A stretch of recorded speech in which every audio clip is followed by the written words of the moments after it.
साथियों नमस्कार। SMS classes यानी सरस्वती मास्टरी क्लासेज में आपका स्वागत है।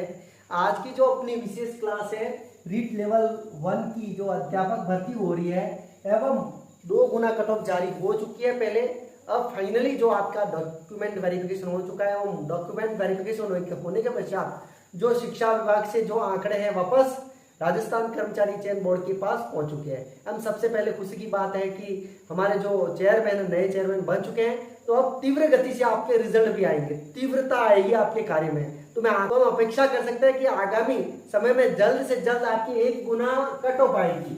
अब आज की जो अपनी चर्चा फाइनल कट ऑफ क्या रह सकती है इसके ऊपर ही चर्चा है। अब इस कट ऑफ को बनाने के लिए मैंने कुछ आधार बनाए हैं। वो आधार है एक तो संख्यात्मक दृष्टि, एक तुलनात्मक दृष्टि एवं एक सह आकलन। इन तीनों बातों को मद्देनजर रखते हुए L1 की मैंने एक फाइनल कट ऑफ 1 गुना कट ऑफ एक अनुमानित कट ऑफ तैयार की है। यह एक अनुमानित है, हो सकता है ऊपर जाए या नीचे जाए, अंतर रह सकता है, कोई फिक्स नहीं है। ये आप भी जानते हो और सब जानते हो। एक अपने आप को संतुष्टि के लिए इसमें बहुत सारे खुश भी होते हैं, बहुत सारे नाखुश भी होते हैं। जिनके फेवर में बोलते हैं वो खुश होते हैं एवं जिनके फेवर में नहीं बोलते वो नाखुश भी होते हैं। तो एक अनुमान है, इसमें आपको ज्यादा लोड भी नहीं लेना है। तो सबसे पहले मैं आपको बताऊंगा वे कौन से आधार है जिस आधार पर मैंने एक अनुमानित कट ऑफ तैयार किया है। हमारे चैनल को सब्सक्राइब जरूर कीजिएगा। हमारे चैनल से प्रतियोगी परीक्षा से संबंधित क्लासेस प्रोवाइड की जाती है, साथ ही गाइडेंस संबंधित क्लासेस भी प्रोवाइड की जाती है। तो हमारे चैनल को सब्सक्राइब जरूर कीजिएगा, हमारे चैनल को सब्सक्राइब जरूर कीजिएगा। तो शुरू करते हैं आज की क्लास। साथ ही मैं बताना चाहूंगा संख्यात्मक दृष्टि, जैसा कि अपन रीट 2021 में निकली उस रीट को देखें एवं उस रीट के रिजल्ट को देखें, किस प्रकार 2 गुना से 1 गुना में किस प्रकार परिवर्तन हुए थे। तो थोड़ा कुछ मैंने अनुमान वहां से लिया है। यानी जब 2 गुना से 1 गुना कट ऑफ जारी हुई थी तो आपको अगर ध्यान हो तो 130 से 133 तक गई थी जनरल की। यानी कि जनरल की मेरिट 4 अंक बढ़ी थी, 4 प्रश्न बढ़े थे। पहले वाली भर्ती में एक क्वेश्चन था वो 1 अंक का था, तो उस समय जो क्वेश्चन बढ़े थे 4 क्वेश्चन बढ़े थे। हम आज की भर्ती में एक क्वेश्चन 2 अंक का है, तो इससे आप अनुमान लगा सकते हो पहले और अभी में डिफरेंस आएगा थोड़ा बहुत। तो जनरल के 4 बढ़े थे एवं ईडब्ल्यूएस के 5 लगभग बढ़े थे, ओबीसी के 4 बढ़े थे एवं SC/ST के देखे 7 क्वेश्चन का इजाफा हुआ था। तो पिछली भर्ती से तुलना करके हम संख्यात्मक दृष्टि से देखें तो जिस भी कैटेगरी में संख्या ज्यादा है, यानी कि जनरल की संख्या ज्यादा है, तो उसमें जो मेरिट का उछाल होता है वो कम होता है। यानी कि 2 गुना से 1 गुना कम जाने में कम अंक का उछाल होता है। एवं जिस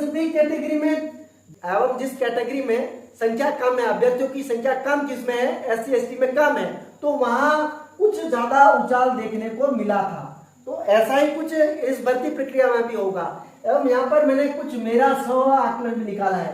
किस प्रकार ये स्व आकलन निकाला है तो मैं आपको यह भी बताऊंगा। तो इन सारी बातों के मद्देनजर मैंने एक कट ऑफ तैयार किया, वो मैं आपको बताऊंगा। अब साथियों मैं मेरे आकलन की बात करता हूं।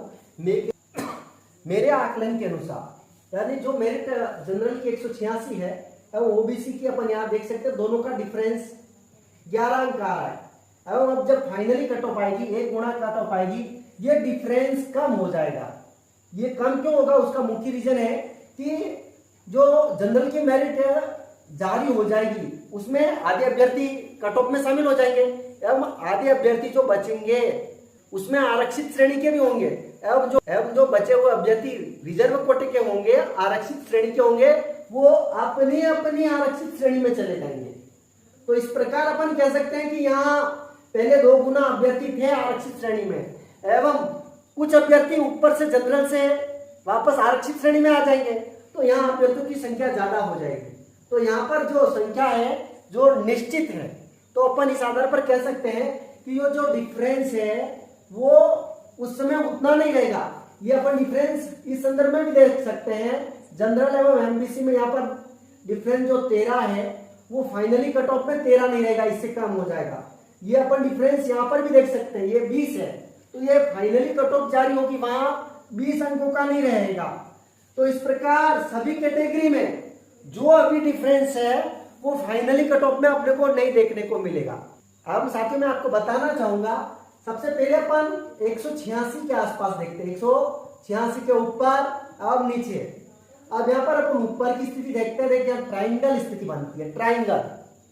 अब ट्राइंगल की स्थिति में देखें तो 186 के जस्ट पास, यानी 187, 88, 89 यहां अभ्यर्थियों की भरमार मिल जाएगी।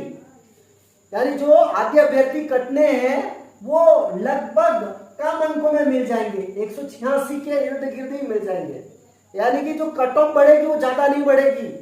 मेरे अनुमान के अनुसार, मैंने जो मेरिट तैयार किया, मेरे अनुमान के अनुसार जनरल की मेरिट देख सकते हो जो 186 है वो लगभग 5 से 7 अंक बढ़ सकती है, इससे ज्यादा नहीं बढ़ेगी। हो सकता है इससे कम बढ़े, तो ये लगभग आप मानकर चलिए, लगभग मानकर चलिए 191 से 193 के इर्द गिर्द ये मेरिट रहेगी।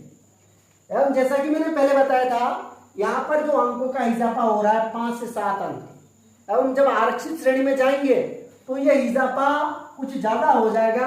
आरक्षित श्रेणी के संदर्भ में देखें तो ये मेरिट लगभग 7 से 10 अंक तक बढ़ सकती है। यानी कि ओबीसी की मेरिट 182 के इर्द गिर्द या फिर 184 तक रह सकती है। सभी श्रेणियों में जो अंक बढ़ेंगे 7 से 10, हो सकते हैं कि जो बची हुई कैटेगरी है उसमें भी 7 से 10 अंकों तक मेरिट में बढ़ोतरी होगी, इससे ज्यादा बढ़ोतरी नहीं होगी। हाँ, इससे कम जरूर हो सकती है लेकिन इससे ज्यादा बढ़ोतरी नहीं होगी। तो ये अपन मोटे रूप से नॉन टीएचपी की अपन एक अनुमान लगा सकते हैं कि जो जनरल की मेरिट बढ़ेगी वो 5 से 7 अंकों से ज्यादा नहीं बढ़ेगी। यानी कि 191 से 193 के लगभग मेरिट रहेगी। हो सकता है इससे कम जाए, 191 से भी, इससे ज्यादा नहीं जाएगी। एवं ओबीसी की मेरिट 182 के आसपास। इसी तरह आप एमबीसी की देख सकते हैं 179 के इर्द गिर्द रहेगी, 179, 181 के इर्द गिर्द रहेगी।